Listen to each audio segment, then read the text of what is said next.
저는 작년까지 교육 목사로 배단위교회에서 사역을 했습니다. 교육부에서는 교회 행사가 있거나 무슨 중요한 일이 있을 때 아이들을 대신 봐드리는 아이 돌봄을 할 때가 있습니다. 저도 언젠가 충성교구에서 속장 워크숍이 있어서 아이 돌봄에 같이 하게 되었습니다. 아이 돌봄을 막 하는데 한 어린 남자아이, 한 초등학교 저학년쯤 되는 아이가 저하고 이 권투 같은 것을 하기 시작을 했습니다. 이 남자아이는 저한테 이제 주먹을 이렇게 뻗고 저는 이제 손바닥으로 이제 맞아주는 이런 것들을 이제 하기 시작을 했거든요. 근데 이런 거를 하면 꼭 벌어지는 현상이 있습니다. 이 아이의 주먹이 점점 힘이 실리기 시작한다는 겁니다. 점점 힘이 실리기 시작하고 몇 번 맞아주다 보니까 이거는 계속 맞아줄 것이 아니다 라는 생각이 들어서 날렵해 보일까요? 하여튼 좀 피했습니다. 그랬더니요, 실시간으로 이 아이가 화가 나는 게 보이는 겁니다. 점점 더 감정과 힘이 실리는 게 보이는 겁니다. 근데 제가 계속 안 맞으려고 피하다 보니까 점점 얘는 화가 나는 게 보이는 거죠. 이렇게 계속하면 안 되겠다라는 생각이 들었습니다. 근데 때마침 제 옆에 초등학교 남자 고학년 아이가 있었어요. 제가 그 아이한테 이야기를 했습니다. 야, 제가 너랑 권투하고 싶대. 이렇게 이야기하고 그 아이 둘을 이렇게 매칭시켜줬습니다. 그 아이도 이제 어린 아이는 이제 저한테 하듯이 이제 시작을 한 거죠. 그런데 초등학교 고학년 이 형아는 자비함이 없는 거예요. 저처럼 뭐 맞아주고 뭐 이렇게 받아주는 게 없이 이 아이가 더 힘을 세게 해서 그 아이와 주먹질을 가장한 권투를 하기 시작을 한 겁니다. 그런데 이 아이가 어떻게 됐을까요? 어린 아이가 울기 시작한 겁니다. 울면서 이 형한테 얘기를 하는 거예요. 왜 안 줘줘? 이렇게 이야기를 하는 겁니다. 그렇게 한참을 울고 난 다음에 이 아이가 형을 어떻게 해서든지 이기고 싶었나 봐요. 다 울고 난 다음에 이 형을 찾아가서 다시 이야기를 하는 겁니다. 형, 내가 형보다 약하니까 이것도 하지 말고 저것도 하지 말고 다시 해. 이렇게 이야기를 하는 거예요. 제가 이 모습을 보면서 깨달은 게 있습니다. 우리는 본능적으로 이기고 싶은 마음이 있다는 것입니다. 여러분들은 안 그러신 것 같으세요? 여러분들은 본능적으로 이기고 싶은 마음이 없으신 것 같으신가요? 한번 여러분들의 승부욕을 자극시켜 보도록 하겠습니다. 여러분 가위바위보 하실 줄 아세요? 저하고 한번 해보실까요? 안 내면 진 거 가위바위보! 자, 지금 웃으시는 분들은 이긴 분들이에요. 되게 행복하시죠? 저한테 지신 분들 어떠세요? 행복하신가요? 우리는 무의식적으로 가위바위보 하나만 해도 이기고 싶어 합니다. 오죽하면 제가 지금 뭐라고 멘트했는지 아세요? 안 내면 진 거 가위바위보 이렇게 했어요. 우리는 가위바위보 하나 해도 이기고 싶어서 야, 안 내면 진 거야 라고 하는 마음을 담아서 이야기를 하거든요. 근데 그것뿐만이 아니에요. 우리는 누군가하고 대화를 하다가도 그 안에 이기고 싶은 마음이 담기게 됩니다. 나 저번에 카페 갔는데 거기 커피가 맛있더라고. 근데 그 커피가 한 10,000원 정도 해. 비싼 커피 마셨어. 야, 나는 말도 마. 저쪽에 갔더니 15,000원짜리 커피 마셨어. 세상에 커피값 갖다가도 자랑을 하고 이기려고 하죠. 우리는 이렇게 나도 모르게 이기고 싶은 마음들을 가지고 살아갑니다. 가위바위보, 다양한 상황들, 작은 스몰 토크에서도 우리는 이기고 싶어 합니다. 오늘 본문 말씀에서 세상 누구보다 이기고 싶어 했던 한 사람을 만나게 됩니다. 바로 야곱이라는 사람입니다. 야곱이라는 사람은 어떠한 사람이었냐면 태어나는 순간부터 이기고 싶어 했던 사람입니다. 창세기 25장을 보니까 야곱을 이렇게 설명해 놨습니다. 후에 나온 아우는 손으로 에서의 발꿈치를 잡았으므로 그 이름을 야곱이라 하였으며. 에서와 쌍둥이였던 이 야곱은 태어나던 순간에도 자기 형 에서보다 먼저 태어나 보겠다고 발 뒤꿈치를 잡았다라고 하는 의미의 이런 야곱이라고 하는 이름을 가지게 되었다는 것입니다. 그러니까 태생적으로 야곱은 이기고 싶어하는 마음이 담겨있던 사람이었습니다. 그런데 그뿐만이 아니었죠. 그는 자라면서 장자권을 갖고 싶었습니다. 그래서 에서를 팥죽 한 그릇에 유혹하여서 장자의 축복권을 가져온 사람이었습니다. 세상 누구보다 이기고 싶어 했던 사람, 바로 그 승부욕의 사람이 바로 이 야곱이라는 사람이었습니다. 자, 그런데 한번 질문을 던져드리겠습니다.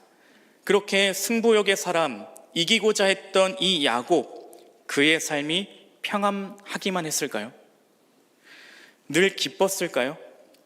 이 야곱을 오늘날 우리의 삶에 적용해 봤을 때 우리는 매사에 이기기만 하면 행복하십니까? 우리가 늘 승리를 갈망하며 세상과 뜻과 주변 사람들을 내 뜻대로 이기기만 하면 행복하시냐는 말입니다. 창세기 3장 5절은 이렇게 말을 합니다. 하나님은 너희가 그 나무 열매를 먹으면 너희의 눈이 밝아지고 하나님처럼 되어서 선과 악을 알게 된다는 것을 아시고 그렇게 말씀하신 것이다. 자, 이 말씀은 에덴 동산에서 이 사탄을 가장한 뱀이 찾아와 하와에게 꼬드기는 장면을 묘사하는 말씀입니다. 자, 그때 뭐라고 이야기를 했냐면, 야, 하나님이 너 선악과 먹지 말라고 했지? 그것 말이야, 네가 그것을 먹으면 하나님처럼 되니까, 하나님처럼 될까봐 그렇게 염려해서 먹지 말라고 한 거야 라고 하는 그런 멘트를 하는 거거든요. 그러니까 이 사탄이 무엇을 자극했냐면 하와에게 하나님처럼 되거나 아니면 하나님을 이기는 존재가 되고 싶어하는 그 이기고자 하는 마음을 자극하기 시작한 겁니다. 야, 저 선악과 먹으면 하나님처럼 될 수 있어. 아니, 하나님보다 더 뛰어난 존재가 네가 될 수 있어 라고 하는 유혹의 이야기들을 하기 시작했다는 것입니다. 그런데 하나님과 비슷해지고 싶거나 더 뛰어나고 싶은 이 결국 하나님을 이기고자 했던 그들은 행복했을까요? 창세기 3장 10절은 이렇게 말씀합니다. 같이 읽어볼게요. 이 말씀은 시작. 이르되 내가 동산에서 하나님의 소리를 듣고 내가 벗었으므로 두려워하여 숨었나이다. 자, 여기서 발견되는 감정 하나가 있습니다. 무엇일까요? 두려움이었습니다. 하나님처럼 되고 싶거나 하나님을 이기고 싶어 했던 그 하와의 마음을 자극했는데 그 마음 속에 숨겨져 있던 그 감정이 하나 떠오르게 되었는데 바로 두려움이었다는 것입니다. 우리는 이기면 모든 것이 행복하고 기쁘기만 할 것이라 생각했는데 말씀은 우리가 이기는 삶을 살아갈 때 두려움이라는 감정이 우리 안에 생긴다라고 말하고 있는 것이죠. 야곱도 마찬가지였습니다. 태어날 때부터 이기고 싶어 했고 장자의 축복을 팥죽 한 그릇에 샀지만 그래서 에서를 이긴 것 같았지만 야곱이 행복했는가? 아니요. 그는 그 사건을 통하여서 자기를 죽일 듯이 쫓아오는 에서를 피하여서 도망자의 신세가 되었습니다. 그리고 양을 치는 목동의 삶을 살았죠. 그는 집에서 요리만 하던 고운 손이 이제는 양을 쳐야 되는 거친 손이 될 수밖에 없었다는 것입니다. 그런 야곱이 시간이 흐른 뒤에 다시 고향으로 돌아올 마음을 가졌습니다. 그때 당시에 그 야곱의 심리 상태를 알려주는 말씀이 또 있습니다. 창세기 32장 7절입니다. 야곱은 너무나 뭐라고요? 두렵고 걱정이 되어서. 야곱 또한 두렵고 걱정이 되었다라고 말을 합니다. 그러니까 계속해서 이기고자 했던, 이기는 것만 추구했던 그 삶 속에는 평안함보다 걱정과 두려움과 근심이 더 가까운 삶을 살았다는 것을 말하고 있는 것이죠. 2024년 11월 22일 매일경제에 아이들이 위험하다라고 하는 기사가 실렸거든요. 그 주의 내용이 이렇습니다. 청소년 10명 중에 3명이 일상생활을 중단할 정도로 우울감을 느낀다라고 조사가 됐대요. 그래서 그 원인이 무엇인가 하고 분석을 했더니 이래요. 어렸을 때부터 학업, 진로 등 사회적 경쟁 압박에 시달리다 보니까 정신건강 지표가 악화되었다. 이뿐만이 아니에요. 2024년도 보건복지부 발표 중에 30세 미만 우울증이나 불안 장애 환자가 50%나 증가했다라고 발표가 됐습니다. 그리고 그 원인도 뭐라고 발표가 됐냐면 과열된 입시와 취업 경쟁 스트레스, 사회적 양극화, 이렇게 발표를 했습니다. 그러니까 무엇이에요? 계속해서 우리가 이기고자 하는 그 긴장 상태의 삶을 계속해서 살아가다 보면 나도 모르게 두려움과 걱정과 근심이 더 가까운 삶을 살아가고 있더라는 것입니다. 여러분들의 삶을 돌아보셨을 때 여러분들은 평안하십니까? 아니면 나도 모르게 긴장되어지고 두려움과 걱정과 근심이 더 가득한 삶을 살고 계십니까? 야곱은 그렇게 이기고 싶어 하더니 결국 장자권을 얻었습니다. 도망자의 신세가 그런데 돼버리죠. 그런데 거기서 정말로 우리가 기억해야 되는 일을 하나 만나게 됩니다. 자기 자신보다 더한 사람 한 명을 만나게 된다는 것입니다. 바로 그의 외삼촌 라반입니다. 라반은 야곱을 계속해서 속이기만 하는 삶을 보여줍니다. 야곱이 자신이 사랑하는 딸 라헬을 아내로 주겠다라고 해가지고 7년 동안 열심히 일했는데 누구를 줄까요? 레아를 줍니다. 결혼 사기를 일으킨 거죠. 그래서 또 7년을 열심히 일하고 또 6년을 일하고 난 다음에 20년을 가까이 일시키고 난 다음에 자신이 이제 떠나겠다라고 했을 때 재산을 나눠주기 싫어서 이런저런 핑계를 대며 가져가지 못하게 하려던 모습을 보여주는 게 라반이죠. 이기고만 싶어 했던 그 야곱보다 훨씬 더 강한 이기고자 하는 사람을 만나게 되었다는 것입니다. 제가 이 모습을 보면서 생각하게 된 것이 있습니다. 우리의 삶에는 이기는 것만이 능사가 아니구나. 이기기만을 바라고 추구했더니 나보다 더한 사람을 만나서 고생하고 걱정하고 근심하는 삶을 살아가게 되는구나. 여러분, 이기는 것만이 능사가 아닙니다. 우리는 삶의 방향 전환이 필요합니다. 오늘 본문 말씀은 야곱이 자신의 고향으로 돌아가는 가운데 이 하나님의 사자와 씨름하는 모습을 보여줍니다. 야곱은 이 사자에게 계속해서 매달렸죠. 자신을 축복해달라고 매달립니다. 그런데 하도 놓아주지 않으니까 하나님의 사자는 그래 네가 이겼다라고 하면서 이름도 하나님과 겨루어 이김이라고 하는 뜻의 이스라엘로 바꿔줍니다.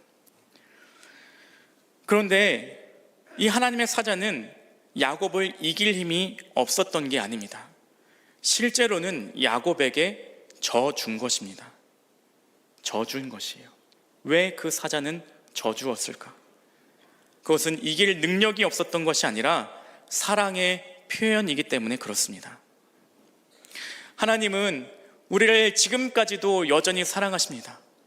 그래서 여전히 져주는 삶의 모습을 보여주고 계십니다. 예수님께서는 이미 십자가에서 우리를 향하여서 죽기까지 사랑하신 그 모습을 보여주셨습니다. 세상의 눈으로 보게 될 때는 십자가의 처형이라는 것은 분명하게 지는 것이었습니다. 이제 예수는 끝났다. 예수는 죽었다. 이제 그리스도는 없다. 너희들이 생각하는 메시아는 끝났다. 라고 세상은 그렇게 외쳤을 것입니다. 그런데 진짜 승리는 언제부터 시작이 되었습니까? 십자가에서 우리를 향하여서 죽기까지 그 사랑하신 사랑의 모습을 보여주기 시작한 순간부터 우리는 그것을 통하여서 죄가 씻겨지고 하나님의 자녀가 되는 권세를 누릴 수 있는 길이 열려지게 된 것 아니겠습니까? 분명히 세상의 눈으로 볼 때는 진 것이었습니다. 그런데 그것은 단순히 진 것이 아니라 내가 너를 사랑한다라고 하는 주님의 사랑의 표현이었다는 것입니다. 주님은 지금도 십자가에서 두 팔 벌려 여전히 말씀하십니다. 내가 너를 사랑한다. 내가 너를 사랑한다. 그렇게 해서 말씀은 이렇게 이야기를 합니다. 하나님이 세상을 이처럼 사랑하사 독생자를 주셨으니 이는 그를 믿는 자마다 멸망하지 않고 영생을 얻게 하려 하심이라. 아멘. 요한복음 10장 18절도 말씀합니다. 아무도 내게서 내 목숨을 빼앗아 가지 못한다. 나는 스스로 원해서 내 목숨을 버린다. 주님은 여전히 십자가에서 두 팔 벌려 져주시는 그 모습을 통하여 우리에게 너를 사랑한다, 내가 너를 죽기까지 사랑한다고 지금도 말씀하시는 겁니다. 그렇게 져주는 것에는 화해와 평화가 임하게 됩니다. 그래서 결혼할 때 사람들이 많이 해주는 조언이 뭐예요? 마누라에게 지는 것이 평안한 비결이야, 이렇게 이야기를 해주지 않습니까? 그런데 이 져준다는 것 자체가요, 마음이 좁으면 할 수 없는 것이더라고요. 져준다고 하는 것은 마음이 넓은 사람이 할 수 있는 게 져주는 것이더라고요. 져준다고 하는 것은 사랑의 크기가 더 큰 사람이 져주는 것을 할 수 있더라고요. 저와 여러분이 져줄 수 있는 사랑의 크기가, 마음의 넓이가 큰 사람 되시기를 축복합니다. 본문 다시 보면 하나님의 사자는 진짜로 진 것이 아니었습니다. 이 사실을 야곱도 알고 있었습니다. 그래서 오늘 본문 말씀은 이렇게 표현합니다. 그러므로 야곱이 그곳 이름을 브니엘이라 하였으니 그가 이르기를 내가 하나님과 대면하여 보았으나 내 생명이 보전되었다 함이더라. 아멘. 야곱은 그때 당시 사회 속에서 보면 하나님을 내가 직접 눈으로 보면 죽어야 하는 그런 시대 속이었는데, 내가 지금 살아있는 것은 하나님께서 나를 살려주셨어 라고 하는 표현을 하고 있는 것입니다. 그래서 하나님의 얼굴이라고 하는 브니엘이라고 표현하는 것이죠. 제가 아들이 셋이 있습니다. 그렇게 안 보이죠? 아들이 셋이 있는데 이제 큰애는 저보다 커졌어요. 이제 큰애는 제가 못 이길 것 같아요. 근데 아직 둘째, 셋째는 제가 팔씨름을 하든 씨름을 하든 아직은 이길 수 있습니다. 자, 그런데 그 아이들하고 제가 팔씨름을 하건 씨름을 하건 해서 이기기만 할까요? 져주기도 할까요?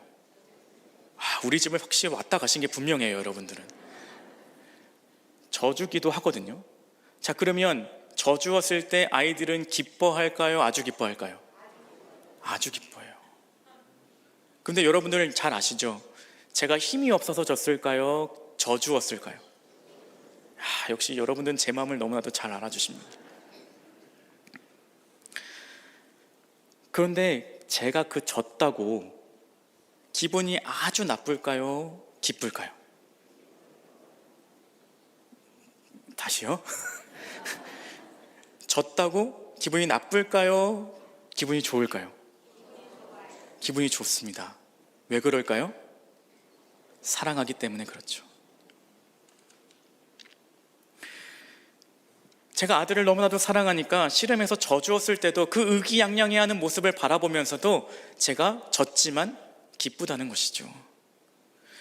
주님도 그러하다는 것입니다. 예수님의 십자가 처형만 봤을 때는 세상의 눈으로 볼 때는 진 것이었죠. 그러나 그런 주님에게는 지는 것의 기쁨이 분명하게 있었다는 것입니다. 내가 지금 생명을 포기하는 것으로 말미암아 내가 너를 사랑한다고 표현하고 나의 십자가 이 피로 말미암아 우리의 죄가 씻겨지고 하나님의 자녀가 되는 권세를 누리게 해주는 것을 통하여서 주님은 지는 것에 기쁨이 있다는 것을 알려주신 겁니다. 우리에게도 지는 기쁨이 분명히 있는 것이죠. 생각해보면 성도들이 이 자리에 나오기까지 얼마나 싸움을 많이 하셨어요. 자고 싶은 거, 또 때로는 우리 집의 문제들 때문에 여러 가지 시끄러운 상황들 다 내려놓고 이 자리에 나와서 예배하신 것 아니겠습니까? 그래서 우리가 이 예배하는 자리가 하나님께 기꺼이 지겠습니다, 하나님의 말씀 앞에 내가 기꺼이 지겠습니다 선언하는 자리가 예배의 자리 아니겠습니까? 다양한 위치에서 봉사하시는 분들도 마찬가지죠. 다 상황들이 있고 사회에선 잘 나가시는 분이다 할지라도 이 자리에서 내가 주님께로부터 받은 사랑이 있으니 나도 다른 사람을 섬기며 사랑을 베풀겠습니다 라고 하는 것 아니겠습니까? 말씀을 계속해서 보다 보면 야곱의 이름을 이스라엘로 바꿔줬다고 합니다. 자, 야곱이라고 하는 뜻은 속이는 자라고 하는 뜻입니다.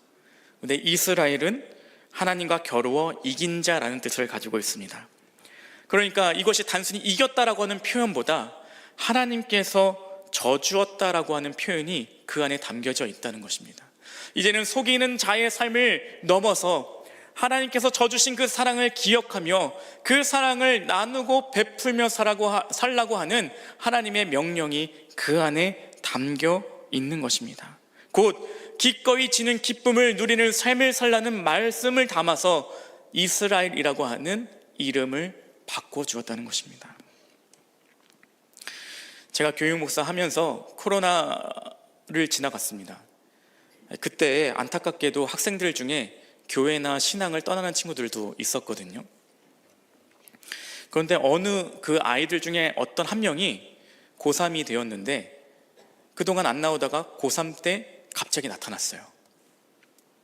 그리고 나서 거의 결석도 안 하고 쭉 졸업까지 잘 했습니다. 그 아이와 함께 고3들이 이제 같이 졸업여행을 갔습니다. 졸업여행을 가서 중고등부 6년의 시간들을 돌아보는 이야기들을 나누게 되었습니다. 근데 그때 그 아이가 이렇게 이야기를 해줬어요. 엄마가 교회 다녀오면 누구누구야, 오늘 어떤 권사님이 너를 위해서 기도해 주셨어. 또 그 다음에 어느 날 갔다 오시면 오늘은 엄마 여선교회에서 너를 위해서 기도해 주셨어. 이렇게 이야기를 했대요. 그런데 이 아이가 이렇게 또 이야기를 합니다. 저는 그렇게 이야기를 해주시는데 믿기지가 않았어요. 그러다 오랜만에 교회를 나왔는데 저를 만나는 분마다 아이고 누구누구야, 네가 그렇게 이렇게 컸어? 너를 위해서 우리가 계속해서 기도했어 라고 하는 이야기를 만나는 사람마다 해주었대요. 그래서 그 사랑이라는 것을 깨닫고 교회에 다시 나오게 되었어요. 이렇게 이야기를 해주더라고요. 이 이야기를 들으면서 다시금 깨닫게 됩니다. 지는 것은 변화를 가져옵니다. 이기기만을 바라는 그 삶은 그 안에 분명한 긴장과 불안감을 가져오지만 지는 것, 기꺼이 져주는 그 삶의 모습에는 사랑이 있고 표현이 있고 생명이 그 안에 담겨 있게 됩니다. 그러고 보니 우리의 삶도 그렇지 않습니까? 우리도 누군가가 기꺼이 져주는 모습 때문에 여기까지 온 것 아니겠습니까? 여러분들 혼자서 스스로가 잘나서 여기까지 온 것이 아니라 분명하게 여러분들을 누군가가 기꺼이 져주는 모습 때문에 여기까지 오시게 된 겁니다. 여러분은 누군가의 기꺼이 져주는 사랑의 모습으로 여기까지 성장하셨습니다. 그렇다면 입 싹 닫고 끝내시겠습니까? 아니면 그 사랑을 나도 베푸는 사람이 되시겠습니까? 우리가 자주 불렀던 찬양 중에 이런 찬양이 있더라고요. 네, 아시는 분은 같이 불러주세요. 사랑은 참으로 버리는 것 사랑은 참으로 버리는 것 더 가지지 않는 것 이상하다 동전한 입 움켜잡으면 없어지고 쓰고 빌려주면 풍성해져 땅 위에 가득하네. 우리가 즐겨 불렀던 찬양 가사에도 나와 있지 않습니까? 사랑은 참으로 버리는 것이다. 내가 이기고 싶어만 했던 그 삶의 긴장과 마음들을 다 버려놓고 기꺼이 지는 모습을 가지는 것, 그것이 참된 사랑의 모습이자 참된 믿음의 사람의 모습인 줄로 믿습니다. 여러분, 지금까지 우리는 누군가의 져주는 사랑으로 여기까지 왔습니다. 예수님의 져주시는 사랑으로, 누군가의 믿음의 모습으로, 져주는 모습으로, 부모님의, 또 누군가의 사랑의 희생으로 여기까지 왔습니다. 그러니 우리가 그것을 받아 누리는 것에만 그치는 것이 아니라 이제는 나누고 베풀고 섬길 수 있는 믿음의 사람이 되시기를 축복합니다. 기도하시겠습니다.